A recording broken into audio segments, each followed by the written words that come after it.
뉴스 시작합니다. 저는 동정민입니다. 노인 1,000만 명 시대가 열렸습니다. 정부가 정한 노인 기준은 65세 이상인데요. 처음으로 1,000만 명을 돌파했습니다. 자, 2013년 그러니까 11년 전만 해도 600만 명 수준이었으니 정말 빠르게 늘었죠. 노인 인구가 20%를 넘기면 초고령 사회라고 합니다. 거의 육박했습니다. 우리 국민 5명 중 1명이 65세 이상인 시대. 인구 구조가 바뀌면 우리 사회도 바뀝니다. 첫 소식 홍란 기자입니다. 우리나라 65세 이상 인구는 어제 기준으로 1,062명입니다. 주민등록 인구상 사상 처음으로 1,000만 명을 넘어섰습니다. 전체 인구 5,100만여 명의 19.5%로 국민 5명 중 1명은 노인인 셈입니다. 600만 명에서 700만 명이 되기까지 48개월이 걸렸지만 점차 그 속도가 빨라지더니 단 27개월 만에 900만 명에서 1,000만 명을 돌파했습니다. 남성이 442만 7천여 명, 여성이 557만 2천여 명으로 여성이 남성보다 더 많습니다. 지역별 비율로는 전남이 26%로 가장 높고 경북과 강원, 전북과 부산 순이었습니다. 현행법상 만 65세 이상은 노인으로 분류되지만 건강 상태가 좋아지고 기대 수명이 늘어나면서 사회 활동이 활발히 증가하고 있습니다. 서울 왕십리역에서 열린 한복쇼 모델 선발대회. 시니어 모델들의 모습을 쉽게 찾아볼 수 있습니다. 이제 무대에 서게 되면은 뭔가 에너지가 솟는 것 같아서 사실은 그래서 여기도 사실은 도전하게 됐어요. 이건 충분히 70살, 80살이라도 정정하시는 분은 할 수 있는데 그런 건 나이 기준으로 그냥 잘라버리니까 노인들이 설 자리가 없어요. 4년 전 진행한 보건복지부 실태조사에서도 노인들은 70.5세 이상은 돼야 본인을 노인으로 생각한다고 답했습니다. 65세 이상 고령 비율이 전체 20%를 넘는 초고령 사회 진입을 눈앞에 둔 오늘 노인 개념의 정비가 필요하다는 지적도 나옵니다. 채널A 뉴스 홍란입니다. 요즘 65세 이상 시니어들에게 붙는 수식어입니다. 액티브, 파워, 뉴. 대한민국 신주류로 부상하면서 콘서트장, 금융상품, 선거판까지 이른바 큰손 세대가 됐습니다. 유승진 기자입니다. 가수 임영웅 씨의 팬들이 자발적으로 운영하는 카페입니다. 카페 회원 160명 중 100명 이상이 65세 이상으로 최신 정보를 공유하며 강력한 팬덤을 과시합니다. 가수들한테는 생명이 이제 그 음악을 얼마큼 많이 전파를 시키느냐. 스밍이라고 부르는 그 용어조차도 모르셨던 분들이 지금은 뭐 지니, 멜론, 뭐 플로, 바이브, 벅스 이름도 다 아시고요. 65세 이상은 소비 시장에서도 큰 손으로 불립니다. 65세 이상의 카드 이용 금액은 4년 사이 81% 급증한 것으로 나타났습니다. 음식점 소비 비중은 65세 이상이 42%로 그 미만 연령대보다 많았고 커피 전문점 건당 액수도 65세 이상이 더 많았습니다. 요즘 시니어들은 디지털 기기를 활용한 정보 공유 및 온라인 쇼핑에도 익숙해서 자신에게 또 아낌없이 투자하는 특성을 가지고 있습니다. 시니어 공략을 위해 동년배 배우를 광고에 등장시키는 기업도 늘고 있습니다. 정치권이 선거철마다 표심 잡기에 공들이는 연령층이기도 합니다. 지난 총선을 앞두고 민주당은 1호 공약으로 간병비 급여화를 꺼내들었고 국민의힘도 비슷한 내용의 어르신 든든 내일 공약을 발표했습니다. 최근에는 비례대표 배정 방안까지 언급했습니다. 비례대표 같은 경우는 많이 활용해서 제 생각에는 할 수만 있으면 90대도 1명 정도는 들어오시고 80대도 2-3명 들어오시고 여유가 있다면요. 이렇게 문화, 경제, 정치를 아우르는 신주류로 등극했다는 평가가 나오지만 지하철 무임승차 제도 등 늘어나는 사회적 비용과 재정 부담 역시 풀어야 할 과제입니다. 채널A 뉴스 유승지입니다. 국민의힘 전당대회 이제 반환점을 돌았는데요. 오늘 나온 여론조사 보면 국민의힘 지지층에서 여전히 한동훈 후보가 확실히 앞서 있습니다. 어떻게든 한 후보의 1차 과반을 막아라. 한 후보를 향한 다른 후보들의 공세 수위는 더 올라가는 분위기입니다. 방금 두 번째 TV 토론이 끝났는데요. 후보 사퇴한다, 정계 은퇴한다. 진흙탕 난타전이 벌어졌습니다. 손인혜 기자입니다. 국민의힘 당권 주자들의 두 번째 토론, 시작부터 거칠었습니다. 원희룡 후보는 자기소개부터 한동훈 후보의 날을 세웠습니다. 한동훈 후보에게 믿습니다. 묻습니다. 3대 의혹이 사실이라면 어떻게 책임지시겠습니까? 이어진 주도권 토론에선 한 후보의 가족이 총선 공천에 개입했다는 의혹으로 정면 충돌했습니다. 본인 입으로 제 가장 가까운 가족 철을 말하는 건데요. 공천에 개입했다고 말씀하셨습니다. 거기에 대해서 말씀해 주시죠. 다른 근거들을 가지고 있습니다. 말 자르지 마시고 좀 들어보세요. 말씀하시는 중에 자꾸 끊으면 제 말이 제대로 전달이 안 돼요. 제가 주도권이니까 흥분하지 마시고 작정하고 나오신 것 같은데 좀 천천히 합시다. 원 후보가 구체적인 근거를 공개하지 않자 한 후보는 반발했습니다.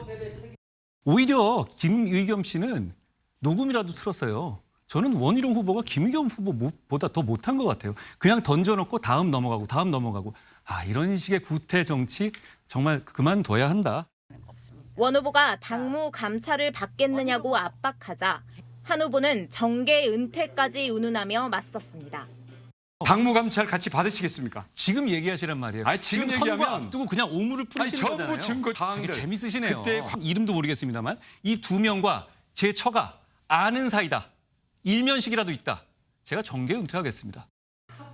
윤상현 후보도 한 후보 공격에 가세했습니다. 장해찬 최고위원이 얘기한 법무부 장관 시절에 사설 대표팀 있었다 없어? Yes or no? 제가 알지 못합니다. 나경원 후보는 원희룡, 한동훈 두 후보를 모두 때렸습니다. 왜 이재명 대표 구속이 안 됐습니까? 왜 구속을 못 시켰습니까? 합니다. 총선에도 비대위원장으로 와서 참패했습니다. 이렇게 보면 정말 성과가 없으세요. 원희룡 후보, 개항에는 왜 나가셨습니까? 이재명을 잡으러 간다, 이재명의 발을 묶겠다고 했는데 사실은 그 효과가 전혀 없었어요. 세 번째 방송 토론회는 오는 16일 다음 주 화요일 밤 9시 30분 채널A에서 열립니다. 채널A 뉴스 손인입니다. 토론 전에도 난타전이 벌어졌는데요.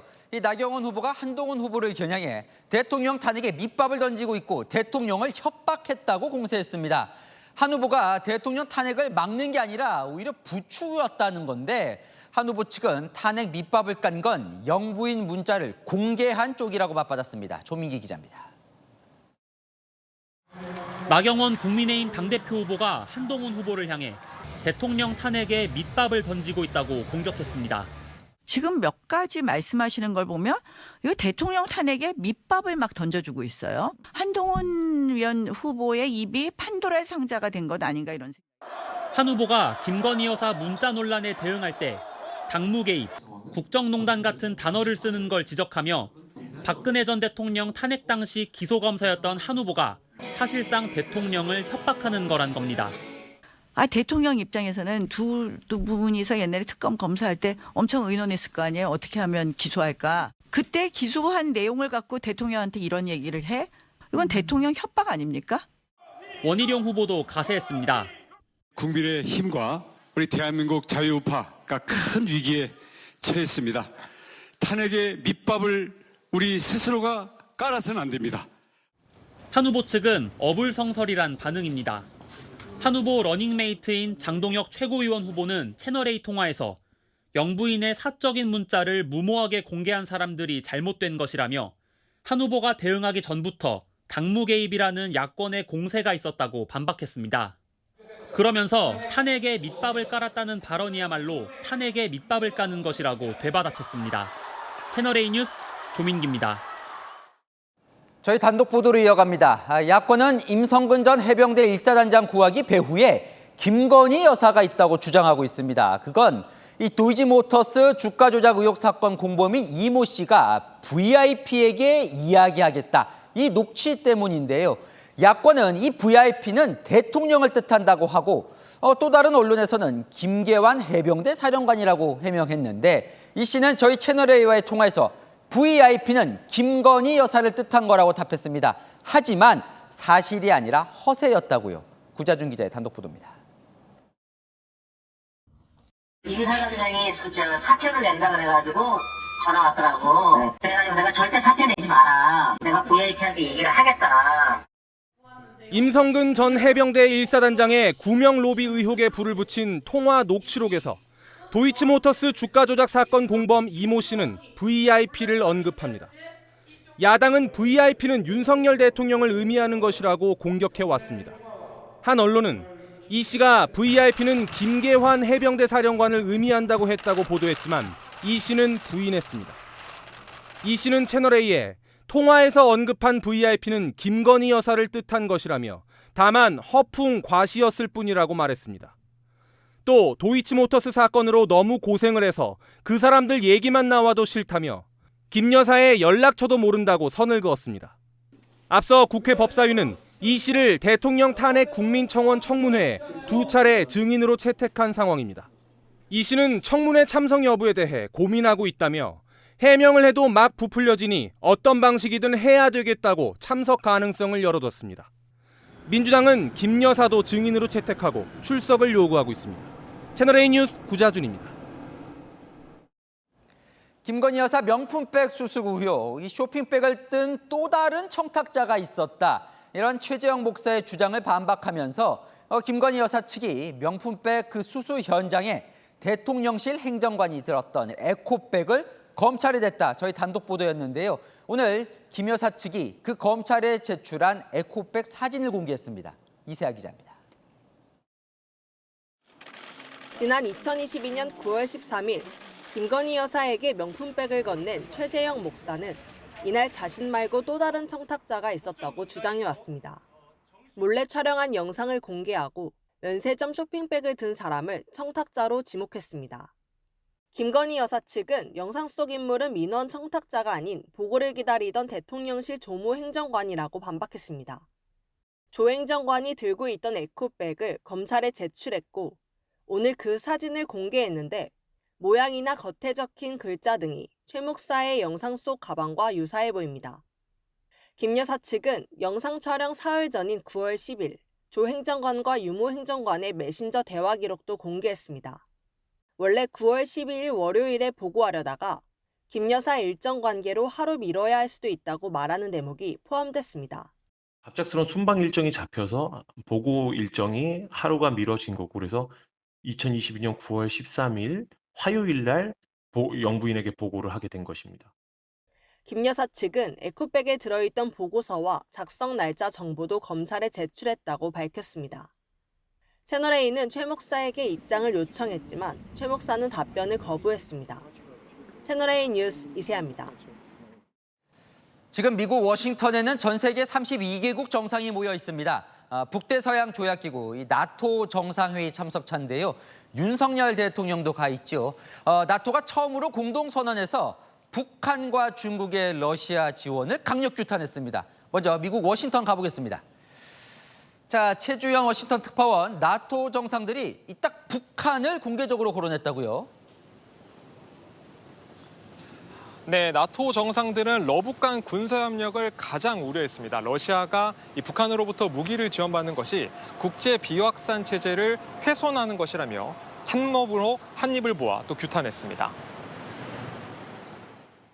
Iran and North Korea provide direct military support. China has become a decisive enabler of Russia's war against Ukraine.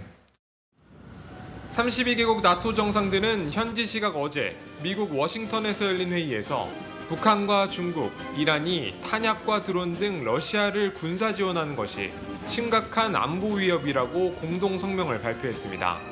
나토가 공동 선언에서 북한과 중국의 러시아 지원을 구체적으로 지적하며 규탄한 것은 이번이 처음입니다. 미국 정부는 우크라이나가 요구해온 F-16 전투기 60대를 우크라이나로 인도하기 시작했다고 발표했습니다.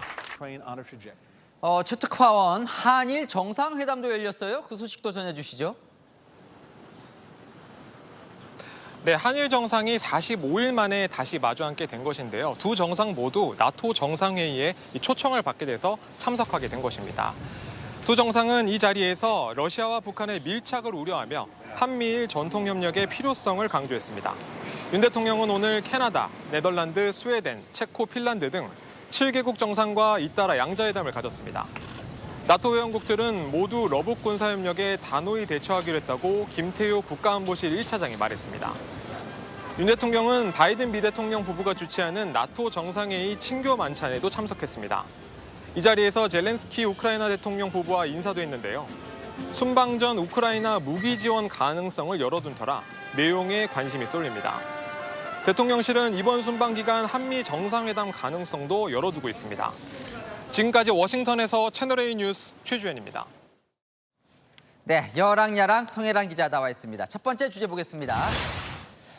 국회 회의장인 것 같은데 누굴 나오라고 하나 보죠? 네, 이재명 전 대표에게 나오라고 했는데요. 이 민주당이 대통령 탄핵 청문회에 김건희 여사 모녀 등 39명을 증인 채택하자 여당에서 맞불을 놨습니다.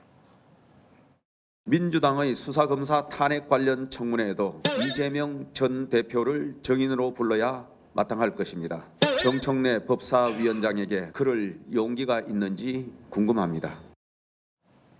민주당이 이 전 대표를 수사한 검사들을 불러서 청문회를 하겠다니까 이 전 대표도 불러야 한다는 겁니다. 네, 그럼 정청래 법사위원장이 뭐라고 답을 했을까요? 여기에 대해서 답하진 않았고요. 이 대신 다른 청문회를 하나 더 하자고 했습니다. 오늘 윤석열 대통령 탄핵 반대 청원에 동의하는 숫자가 6만 명을 넘어섰거든요. 정 의원 SNS에 공평하게 탄핵 반대 청원에 대해서도 8월 중에 청문회 열자고 했습니다. 국민의힘 측에서 보자면 호재 아니냐고요. 그러니까 5만 명이 넘으면 이제 법사위의 회부는 될 수 있거든요. 국민의힘 측에서는 진짜 호재라고 하자고 해요? 아닙니다. 국민의힘은요, 반대하고 있습니다. 이 사태가 또 벌어질 거라고요.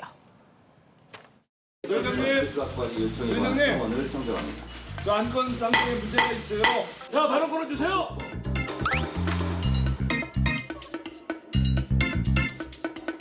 가결되었음을 선포합니다.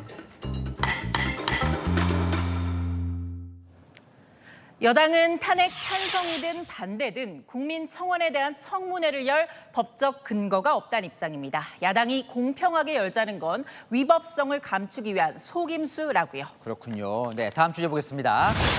자, 당대표 선거에 출마한 김두관 후보인데 자신을 지지하지 말아달라고 했어요? 네, 당대표에 당선되려면 당연히 지지가 필요하겠죠. 그런데 자신을 지지하겠다는 의원들을 만류했다고 합니다.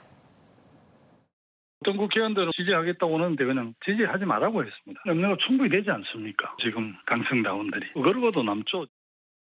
그러니까 날 지지했다가 강성당원 공격을 받을 수가 있으니까 공개적으로 하지 마라 이랬다는군요. 네, 김 후보가 출마를 선언하자 강성당원들이 SNS 계정으로 달려와서 탈당해라 수박이냐 비난이 쏟아졌는데요. 자신을 공개 지지했다간 비슷한 일이 생길 수가 있다는 거죠. 글쎄요, 있다고 하니까 그럼 김 후보 지지하는 의원들이 얼마나 있을지 좀 궁금하긴 하네요. 그렇죠. 민주당 원로죠. 이 유인태 전 사무총장은 꽤 높은 득표율을 점쳤습니다. 친노 친문의 표심이 김 후보에게 갈 거라고요. 저는 한 30% 가까이 나오지 않겠냐 이래 봐요. 견제 심리도 작용하지 않겠어요? 오, 30%면 상당한 수치인데요. 오늘 공개된 여론조사도 꽤 눈길을 끕니다. 차기 당대표를 묻는 질문에 이재명 44.9%, 김두관 37.8%로 불과 7%포인트 차이였습니다. 하지만 민주당 지지층만 놓고 봤을 땐 이재명 후보가 87.7%로 압도적이었습니다. 김 후보 오늘은 문재인 전 대통령도 예방했는데요. 용기를 내서 출마한 점에 대해서 격려를 해주셨고요. 이재명 후보와 경쟁을 통해서 민주당 역동성을 살려주면 좋겠다 그런. 문 전 대통령의 속마음은 자신을 향하고 있다는 거죠. 국민의힘 전당대회는 여러모로 뜨거운 상태인데요. 민주당 전당대회도 달아오를 수 있을까요? 네, 지금까지 여랑야랑이었습니다. 네, 다음 소식입니다. 수마가 핥히고 간 곳들 복구 작업을 시작했지만 워낙 피해가 커서 막막하기만 합니다.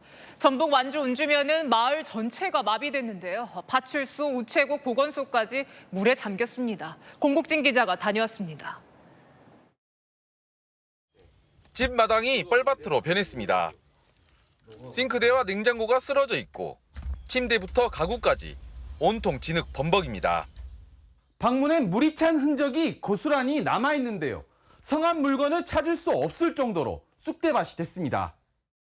대민 지원을 나온 군인들이 물에 젖은 세간살이를 밖으로 꺼냅니다. 도로엔 금세 냉장고와 옷장, TV 같은 살림살이들이 점령했습니다. 하늘이 무너지는 기분이에요. 이걸 어떻게 해야 될지 밤만 되면 눈물만 나오고 답답한 마음입니다. 소방관에 안겨 겨우 빠져나오는 할머니. 외지에 사는 손녀는 한걸음에 할머니를 찾아왔습니다. 가재도구는 못 쓰게 됐지만 할머니가 무사한 게 천만다행입니다. 그냥 빨리 할머니가 다시 생활을 하셔야 되니까 최대한 빨리 이렇게 복구를 해야겠다는 마음으로 치우고 있어요. 물난리를 겪은 상가에선 하나라도 건지려 깨끗한 물로 씻어봅니다. 없어 전자레인지 한 개. 그러고 아무것도 없어 다 잠겨갖고 마음 아파도 그냥 웃고 다녀야지 어떻게. 파출소와 보건지소, 우체국 같은 공공시설도 수해를 피하지 못했습니다. 젖은 물건과 집기들을 꺼내고 정리하느라 정상적인 업무는 엄두도 못 냅니다. 여기 내부 아마 수리하려면 두어 달은 걸리지 않을까 그런 생각이. 비는 그쳤지만 수마가 핥히고 간 상처는 너무나 컸습니다. 채널A 뉴스 공복진입니다. 곳곳의 비 피해는 예견된 재해였습니다. 충북 영동에서 무너진 제방은 5년 전부터 보강공사를 차일피해 미루다가 이번에 무너지며 한 명이 실종됐습니다. 김대욱 기자입니다. 경찰과 소방대원들이 진흙탕이 된 하천을 수색합니다. 헬기와 드론, 수색견도 동원됩니다. 어제 새벽 급류에 휩쓸려 실종된 70대 남성을 찾는 겁니다. 장맛비에 불어난 물로 저수지 제방이 무너졌고 수만 톤 물이 일대를 덮치면서 변을 당했습니다. 제방은 이번 장마에 힘없이 무너져 내렸는데요. 곳곳에 콘크리트 잔해들이 널려 있습니다. 무너진 제방은 지난 2019년 안전점검에서 보수가 필요한 D등급을 받았습니다. 그런데 지금껏 공사를 하지 못했습니다. 정작 장마철이 지난 10월이 돼서야 보수할 계획을 세웠습니다. 현장 상수 부족한 거 컨테이너 하나 갖다 놓고 저 자리도 갖다 놨었어요. 또 지연이 되더라고. 영동군은 토지 소유주와의 협상이 늦어지면서 공사가 미뤄졌다고 해명했습니다. 소유자가 이제 돌아가셔가지고 후손들이 많다 보니까 사업 종이 받기가 어려웠습니다. 그래서 올 하반기에 재착공을 하려고 준비 중이었었는데요. 지하 2층에 있던 승강기가 침수돼 50대 남성이 숨진 오피스텔. 지하 공간에 순식간에 물이 차면서 끝내 대피하지 못했습니다. 이 건물엔 지하 침수를 막는 물막이판은 설치돼 있지 않았습니다. 갑자기 물이 불어나니까 물이 유입된 것은 맞는 것 같아요. 장마철 때마다 반복되는 인명사고. 사고를 막겠다며 여러 대책들이 쏟아지고 있지만 정작 달라진 건 없었습니다. 채널A 뉴스 김대욱입니다. 이런 물난리 속에 다리가 붕괴됐다는 등 가짜 사진이 퍼지며 지역사회가 발칵 뒤집혔습니다. 경찰이 출동하는 소동이 벌어진 곳도 있고 지역신문 일면에 가짜 사진이 실리기도 했습니다. 홍진우 기자입니다. 거세게 흐르는 흙탕물 위 다리가 붕괴됐습니다. 하얀색 승용차가 아슬아슬하게 다리 위에 있습니다. 어제 오전 8시쯤 경남 거창의 거창교 모습이라며 SNS를 통해 확산된 사진입니다. 가짜입니다. 유포된 사진과 달리 거창교는 무너지거나 파손된 곳이 전혀 없습니다. 이 사진이 순식간에 확산되면서 주민들은 불안에 떨었습니다. 다리가 진짜 무너졌나 겁도 나기도 하고 불안하기도 하고 여러 생각이 들었던 것 같습니다. 제가 봐서는 큰일 났겠다. 이거 안 그러면은 강이 범람하겠다 이런 생각까지 했어요. 그래서 참 걱정 많이 했습니다. 군청과 경찰의 신고 전화가 빗발쳤고 곧바로 현장으로 출동해 다리 통행을 통제했습니다. 수많은 민원 전화가 와서 답변하고 전화를 받고 또 현장 출동하는 과정에 있어서 거창군청 전체도 혼선 혼란이 분잡했었고 20여 명을 투입해 2시간 동안 긴급 안전 점검까지 벌이고 나서야 다리 통행이 재개됐습니다. 가짜 사진을 처음 SNS에 올린 70대 남성은 촬영 중 손떨림으로 사진이 왜곡됐다고 해명했습니다. 거창군은 허위 사실 유포로 행정력 낭비가 컸다며 70대 남성을 경찰에 고발했습니다. 한 지역 일간지에선 어제 경북 경산 폭우 피해 사진이라며 오늘자 일면에 게재했습니다. 자동차들이 둥둥 떠 있는 모습인데 이 사진은 10년 전 부산 침수 피해 사진이었습니다. 이 사진 역시 어제 경북 지역 사회 SNS에 유포됐는데 철저한 검증 없이 언론의 보도까지 된 겁니다. 채널A 뉴스 홍진우입니다. 서울의 유명 사립대 치과대학 졸업반 학생 40여 명이 임상실습 참석 기록을 위조했다가 적발됐습니다. 무더기로 유급 처분을 받았는데요. 학교 측은 징계 절차에 들어갔습니다. 이혜주 기자의 단독 보도입니다. 최근 서울의 한 사립대 치과대학에서 학생들에게 알린 공지문입니다. 본과 4학년생 수십 명이 실습 과목에서 0점을 받게 됐다는 내용이 담겼습니다. 7대 필수 과목인 임상실습 참석 기록을 조작한 사실이 적발돼 41명이 낙제학점을 받게 된 겁니다. 임상실습은 치과대생들이 병원에서 의사가 하는 진료나 시술에 참여하는 과목인데요. 환자의 치석 제거나 임플란트 시술 등의 의사를 보조하는 역할을 맡아 합니다. 레지던트 선생님들이 임상을 하시는 거를 옆에서 이제 어시스트를 직접 하면서 눈으로 보고 어떻게 적용을 할지를 알 수 있는 가장 기본적인 겁니다. 원래 임상실습에 참여한 뒤 세부 전공 과목 담당 의사의 확인 서명을 받아야 하지만 학생들은 따라하기 쉬운 의사 서명을 위조했습니다. 받지도 않은 임상실습을 완료한 것처럼 꾸민 겁니다. 레지던트가 자기만의 사인을 해줘.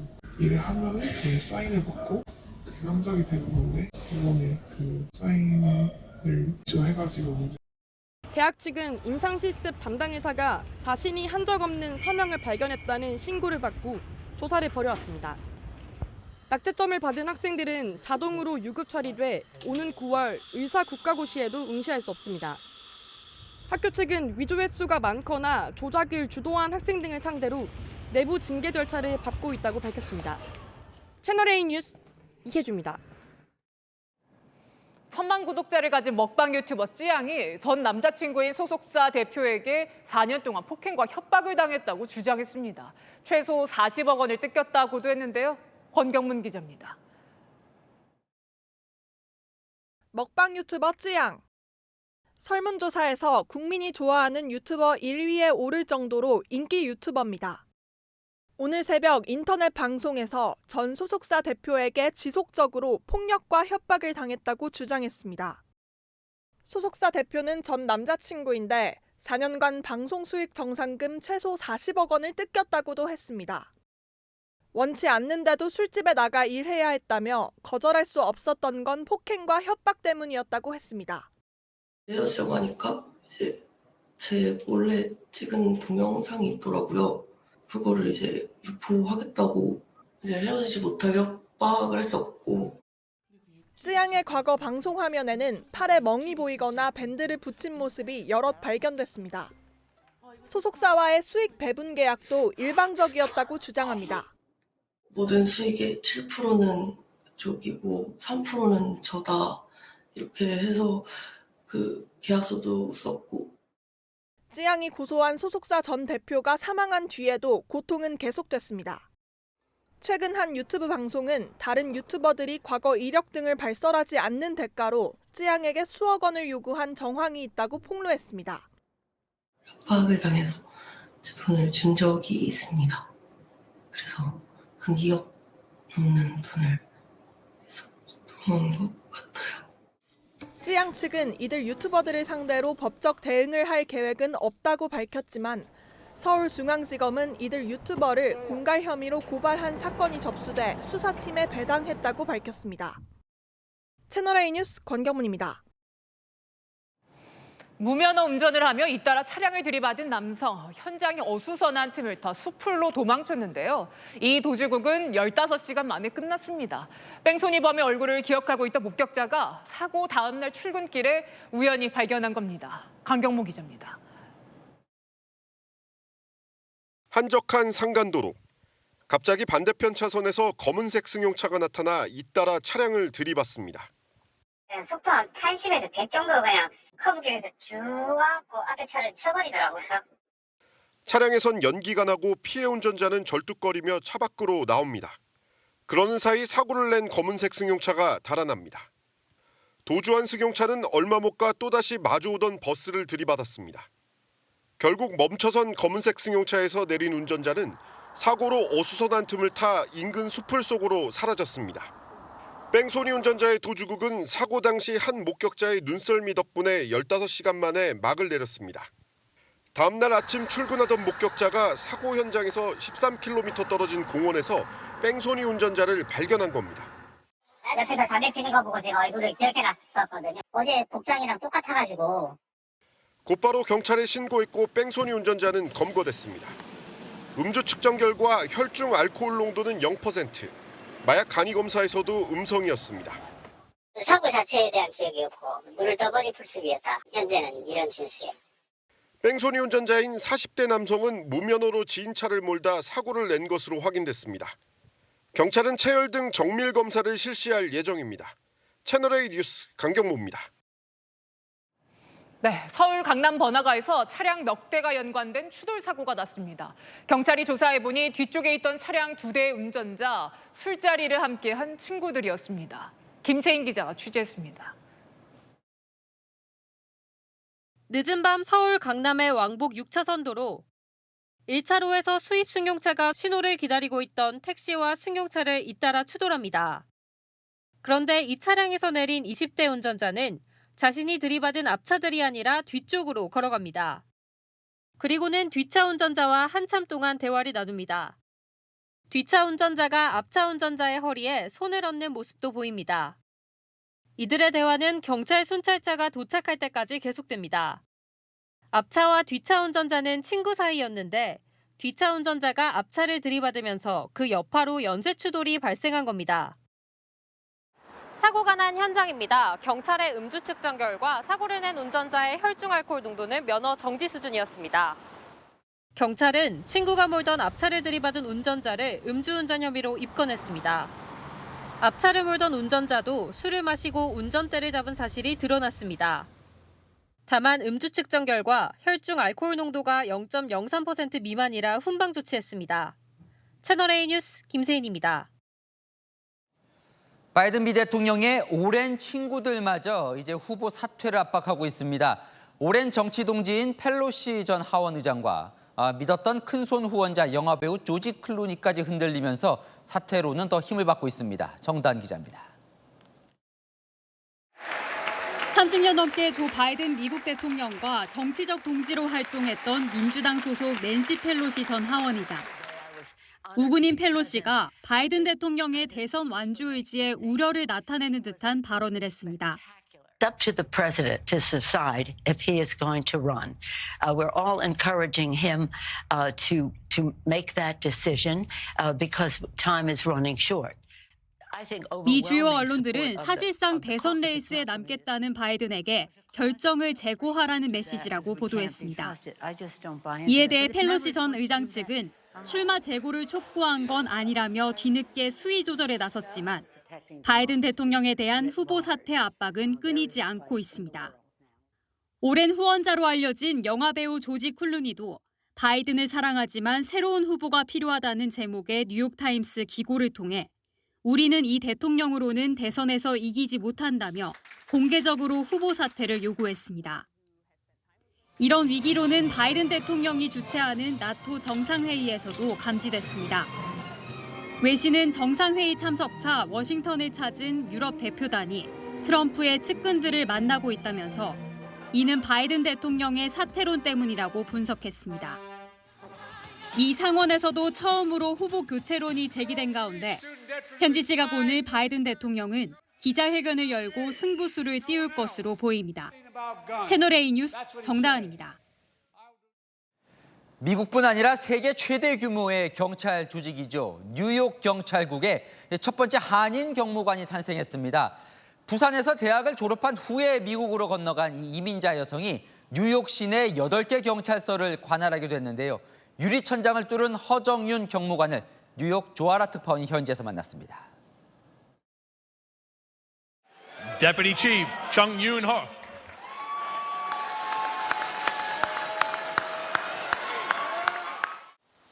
총경 6개월 만에 초고속 승진을 한 허정윤 경무관은 뉴욕 경찰국 설립 179년 만에 탄생한 첫 한국계 경무관입니다. 경정 이후로는 지명을 받아야 하기 때문에 실력뿐 아니라 조직 내 신망이 필수입니다. 뉴욕 경찰 3만 6천 명 중 한국계는 150명에 불과하지만 뉴욕 경찰 4번째 서열에 올라 계급장도 독수리에서 군 장성급과 같은 별 1개로 바뀌었습니다.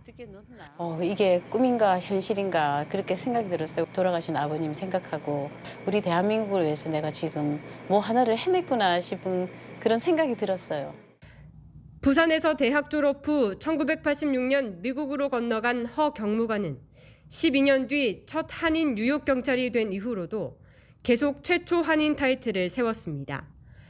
기록을 세운 과정엔 서름도 있었습니다. 밤에 잠도 못 자고 그러니까 16시간 일을 쭉 해야 되는 경우도 있었고 이 마음으로는 항상 전투 현장에 있는 것처럼 그렇게 열심히 했어요. 애국심도 있고. 뉴욕 퀸즈 지역 8개 경찰서를 총괄하게 된 그는 불법 이민자 범죄 해결을 최대 과제로 꼽았습니다. 스쿠터 같은 거 타고 나서 범죄를 많이 해요. 목걸이나 아니면 가방 아니면 아이폰 같은 거 낚아채고 도망가거나 그런 문제를 이제 해결을 이제 하는 방법을 생각하고 경찰 업무에 대해서는 인종과 상관없이 공정함이 최우선이라는 소신을 밝히기도 했습니다. 고위 간부로서의 목표를 묻자 그는 맡은 바 일을 성실히 해내는 것뿐이라며 초심을 강조했습니다. 뉴욕에서 채널A 뉴스 조아라입니다. 뉴욕에 120년 된 회전식 다리가 고장이 났습니다. 미국을 덮친 이 살인적인 폭염에 철판이 부풀어 오른 건데요. 사망자가 속출하고 있습니다. 서주희 기자입니다. 뉴욕 할렘강에 있는 다리 한가운데가 어긋나 있습니다. 소방선박은 다리를 향해 연신 물줄기를 뿜어냅니다. 120년이 넘은 이 다리는 선박 운행을 위해 수평으로 회전할 수 있게 설계됐는데 30도가 넘는 불볕더위가 계속되자 철판이 부풀어 올라 다리가 고장난 겁니다. 소방선박이 출동해 약 4시간 물을 뿌린 후에야 다리는 다시 연결됐습니다. 미 남서부 라스베이거스에서도 불볕더위에 단단한 유리창이 깨졌습니다. In the window, it was just like sizzling from the heat. 단단한 크레파스는 아이스크림 녹듯이 녹아버립니다. 자동차 안테나에 마시멜로우를 구워 먹거나 계란을 굽는 등 얼마나 더운지 실험을 하는 지역 주민도 있습니다. Let's have some eggs. 라스베이거스는 5일 연속 낮 최고 기온이 46도를 넘어서면서 역대 최고 기록을 경신했습니다. Since June 1st, we've had 7 record high temperatures here in Las Vegas. 현지 시각 어제 미국에선 광범위한 지역에서 폭염 경보가 발령됐는데 전체 인구의 40%가 넘는 1억 4,200만 명 이상이 이 경보의 영향권에 들어간 것으로 나타났습니다. 라스베이거스가 포함된 클락 카운티에선 올해 열 관련 사망자가 최소 9명 발생하는 등 살인적인 더위가 이어지고 있습니다. 채널A 뉴스 서주입니다. 일본의 한 바닷가에서 실종됐던 중국인 여성이 무려 80km 떨어진 망망대해에서 구조됐습니다. 물속에서 36시간을 버틴 건데요. 버틴 것도 이후에 발견이 된 것도 이 정도면 기적입니다. 도쿄 김민지 특파원이 보도합니다. 일본 해상보안청 대원이 줄에 의지한 채 갑판 아래로 내려갑니다. 배 끝 쪽에 파란 수건을 걸친 채 한 여성이 서 있습니다.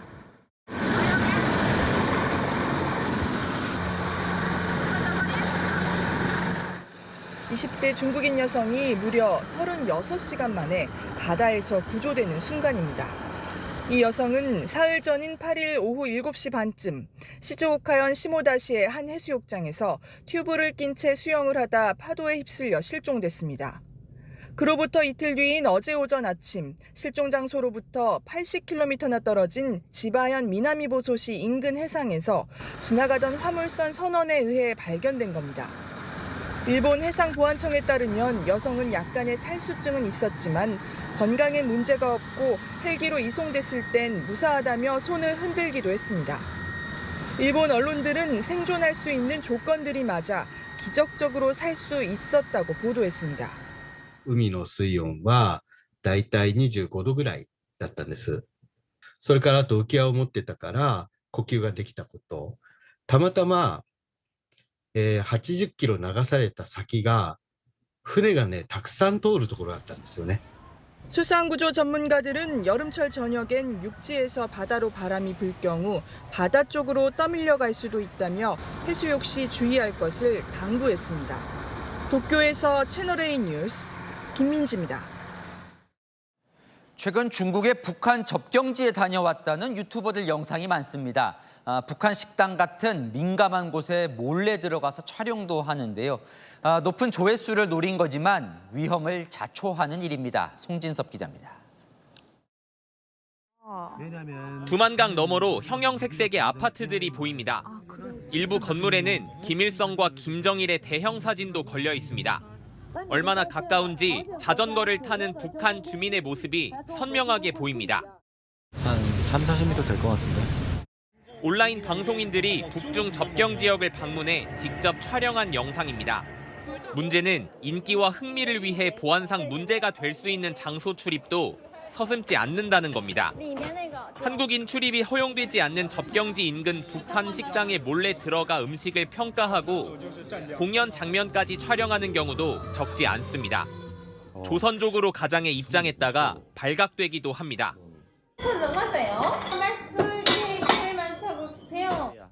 일부는 중국 국경 수비대에게 촬영을 제지당하기도 합니다. 지난해 중국에서 반간첩법 개정안을 적용해 관광객에 대한 감시가 엄격해졌기 때문입니다.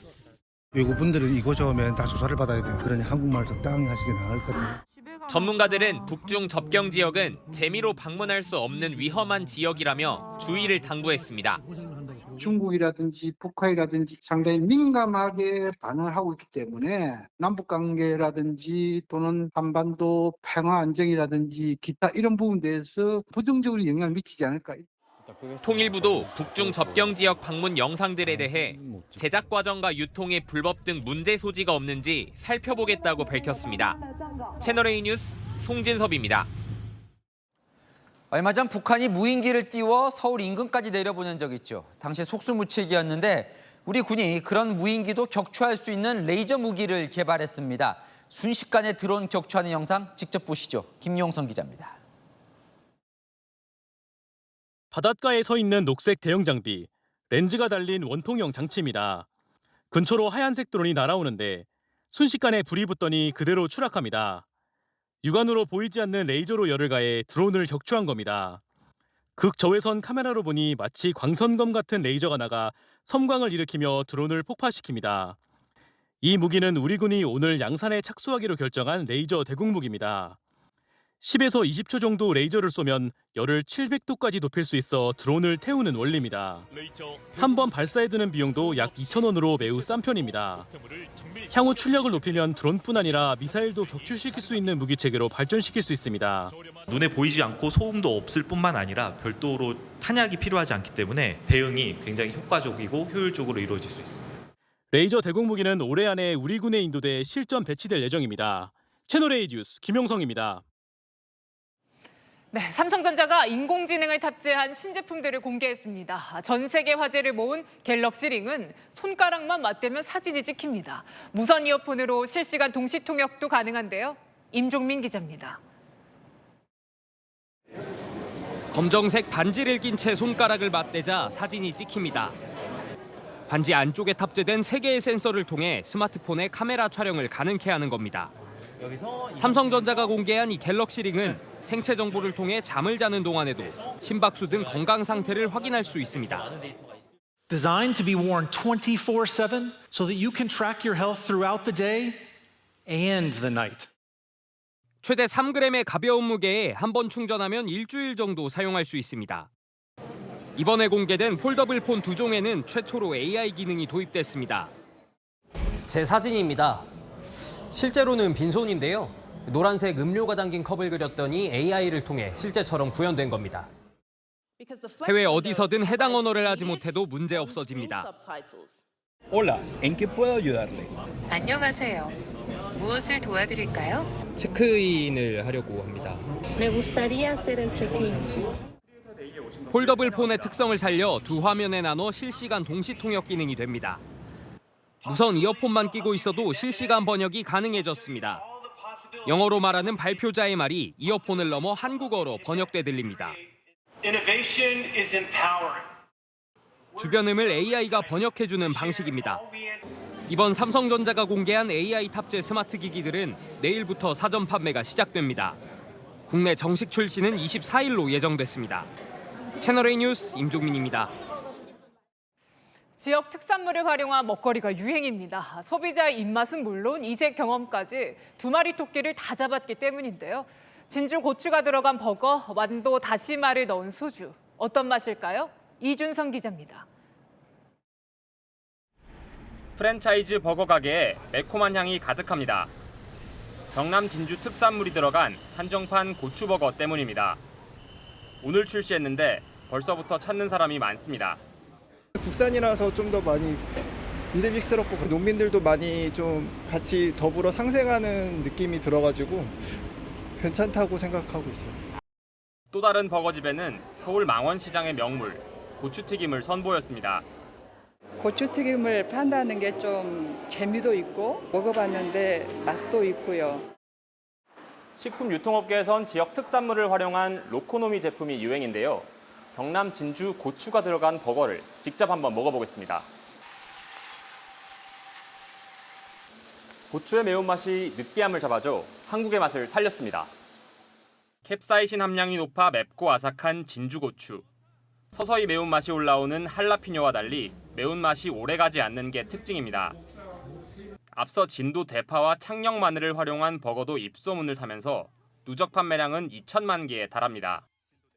완도 다시마를 넣은 소주와 이천 햅쌀, 공주 밤을 담은 음료도 차별화된 경험 소비를 중시하는 MZ세대에게 인기입니다. 독특한 맛으로 매출을 늘리고 지역 상생까지 기업들도 일석이조의 효과를 거두고 있습니다. 지역 경제라든가 그다음에 뭐 농촌 살리기라든가 좋은 가치관을 이렇게 투영할 수가 있기 때문에 긍정적 이미지로 소비자한테 다가갈 수가 있다 이렇게 볼 수. 착한 소비 트렌드 속에 로코노미 열풍은 한동안 이어질 전망입니다. 채널A 뉴스 이준성입니다. 서울시 산하 SH공사가 공급하는 공공임대주택을 청약했다가 거리에 나앉게 생긴 사람들이 있습니다. 서울주택도시공사 SH만 믿고 계약했다가 대출을 받지 못한다는 걸 뒤늦게 알게 된 건데요. 행복주택이 불행주택이 돼버렸습니다. 현장 카메라 김태우 기자의 단독 보도입니다. 오는 30일 행복주택 입주가 예정된 서울 강남의 아파트입니다. 그런데 입주 예정자들은 당첨이 되고도 입주도 하지 못하고 계약 취소도 하지 못하는 상황에 빠졌다는데요. 어떻게 된 일인지 현장으로 가보겠습니다. 지난해 2월 준공된 아파트입니다. 61개 세대가 행복주택으로 지정돼 2달 전 당첨자가 결정됐습니다. 행복주택은 서울시가 SH공사를 통해 공급하는 임대주택으로 주변 시세보다 최대 60에서 80%까지 저렴합니다. 그런데 계약을 마치고 전세자금 대출을 받으려던 입주자들은 아파트가 1년 넘게 미등기 상태라 대출을 받을 수 없다는 소식을 들었습니다. 미등기 1년 이상은 어떤 은행권에서도 대출이 나오지 않는다고 얘기를 하더라고요. 2금융권까지 모든 은행이 다 대출이 안 된다고 하더라고요. 단지 내 유치원과 재건축 조합 간 토지 보상 관련 법적 분쟁으로 등기가 완료되지 않았던 겁니다. 은행은 담보 설정을 해야 되는데 등기부가 소유권을 표시하는 거잖아요. 공식적인 그게 아무것도 없으면 진행을 못할 수밖에 없을 것 같은데. 지난해 입주한 일반 분양자들은 등기와 무관하게 대출을 받을 수 있었지만 행복주택 당첨자들은 1년 이상 미등기 규정에 걸려 대출이 막혀버린 상황. 정작 SH공사는 이런 사실도 모른 채 계약을 진행했습니다. 선생님 저희라고 이런 일이 일어날 줄 어떻게 알았겠습니까? 라고 저한테 되려 반문을 하시더라고요. SH 측은 일일이 확인하기 어려웠다고 설명합니다. 저희가 서울시 소유 임대주택 한 8만 원 정도 공급을 하거든요. 소소하게 일어나는 것까지 저희가 추적을 해서 관리를 하지 못하기 때문에. 오는 9월까지 잔금을 치러야 하는 입주자들은 고금리 신용대출을 받거나 계약을 취소할 수밖에 없습니다. 입주를 포기하면 앞으로 청약에 불이익을 받을 수도 있습니다. 이거 전제해서 또 결혼 승낙도 받았는데 좀 막막하더라고요. 촘촘하지 못한 정책 탓에 행복주택은 불행주택이 돼버렸습니다. 현장 카메라 김태우입니다. 광화문 광장에 100m 높이의 태극기 개양대를 설치하겠다는 계획. 오늘 서울시가 사실상 철회했습니다. 발표 직후부터 지나친 애국주의다, 어울리지 않는다, 비판 여론이 거셌죠. 결국 오세훈 서울시장이 태극기만 고집하지 않겠다라며 한 발 물러선 겁니다. 김민환 기자입니다. 광화문 광장에 100m 태극기 개양대 설치 계획을 밝혔던 오세훈 서울시장이 결국 원점 재검토를 결정했습니다. 지난달 110억 원이 투입되는 국가상징공간 조성 계획을 발표한 지 16일 만입니다. 꼭 태극기를 소재로 쓰지 않아도 좋다는 말씀이죠. 다양한 디자인, 어떤 디자인이라도 좋다. 새로 만든 조감도에서는 태극기 논란을 의식한 듯 개양대 하단부를 부각해 설명했습니다. 6.25 참전국 22개국의 그 국기를 맨 위에 상단에 표시한 그 미디어 폴을 이 나라에서 오신 관광객들의 경우에는 반드시 방문해야 될 필수 코스가 되지 않을까 하는. 대한민국 정체성을 상징하는 조형물이 필요하다는 기존 원칙은 고수했습니다.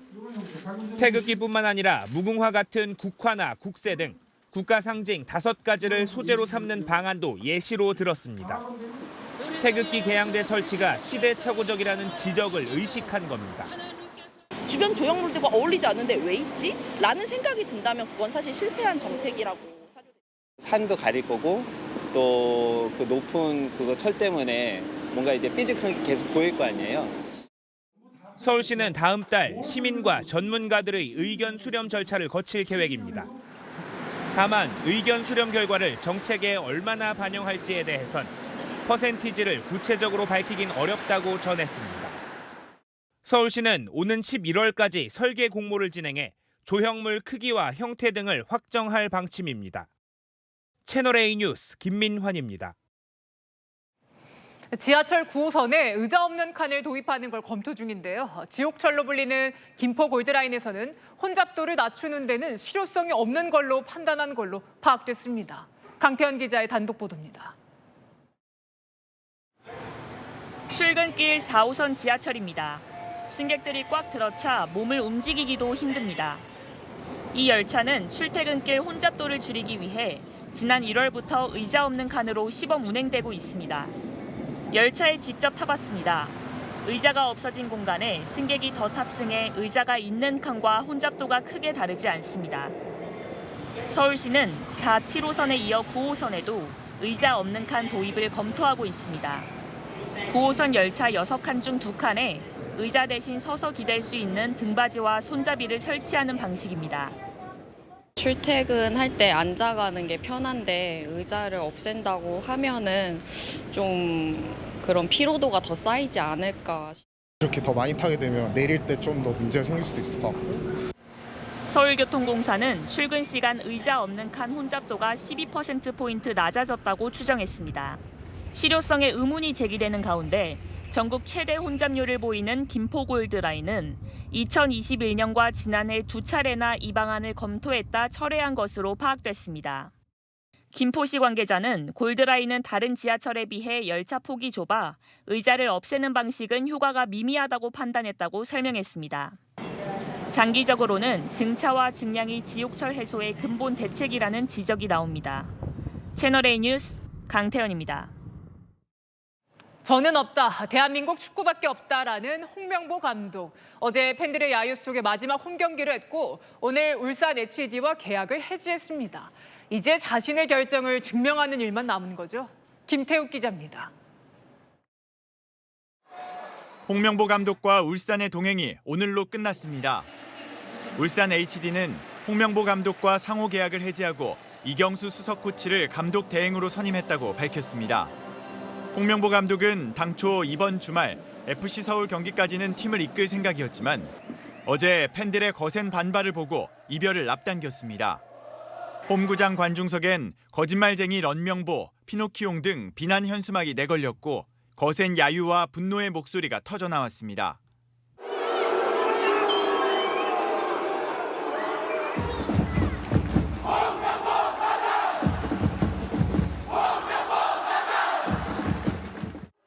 경기도 패하며 울산은 3위로 추락했습니다. 이렇게 작별하는 것은 원치는 않았지만은 얼마 전까지 응원의 구호가 오늘은 야유로 나왔는데 뭐 거기에 대해서는 전적으로 저희 책임이 있습니다. 퇴로를 끄는 홍 감독은 이제 국가대표팀을 새롭고 강하게 만들겠다고 밝혔습니다. 다시 한번 도전해보고 싶다라는 강한 승부욕이 생긴 것도 사실이었습니다. 이제 저는 없습니다. 대한민국 축구밖에 없습니다. 홍 감독은 다음 주부터 코칭 스태프 인선과 전술 구상 등 9월 3차 예선 준비를 본격적으로 시작합니다. 채널A 뉴스 김태욱입니다. 장맛비가 쉬어가는 사이 무더위가 강한 존재감을 드러냅니다. 공기가 갑자기 뜨거워지다 보니 소나기도 자주 내리는데요. 당분간 폭염 속에 소나기 예보가 잦습니다. 내일 대체로 구름 많은 가운데 오후부터 곳곳에 5에서 40mm의 소나기가 지납니다. 돌풍과 벼락을 동반하며 짧은 시간에 강하게 쏟아지겠습니다. 강원과 영남에는 쌀아구박으로 떨어지는 곳도 있겠습니다. 폭염주의보는 범위를 넓혀갑니다. 현재 중부와 경북 곳곳에 발효 중인데요. 기온이 높은 데다 습하기까지 해 체감 온도는 33도를 넘겠고 그 밖에 전국도 체감 31도로 무덥겠습니다. 내일 최저 기온은 23도 안팎에서 시작되겠고요. 최고 기온은 서울과 대전, 광주 31도, 대구 32도까지 오르겠습니다. 주말에도 무덥겠고 일요일 남부와 제주에는 비가 내리겠습니다. 날씨였습니다. 흑색 선전이라는 뜻의 마타도어는 스페인어 마타도르에서 유래한 말입니다. 투에서 마지막에 소의 정수리를 찔러 죽이는 투사를 뜻하는 건데요. 국민의힘 전당대회 보고 있으면 누군가 죽어야 끝나는 투 같습니다. 당대표를 뽑는 선거가 누군가의 숨통을 끊어놓는 투기가 돼서야 되겠습니까? 마침표 찍겠습니다. 투장이 된 전당대회. 뉴스에 마칩니다. 감사합니다.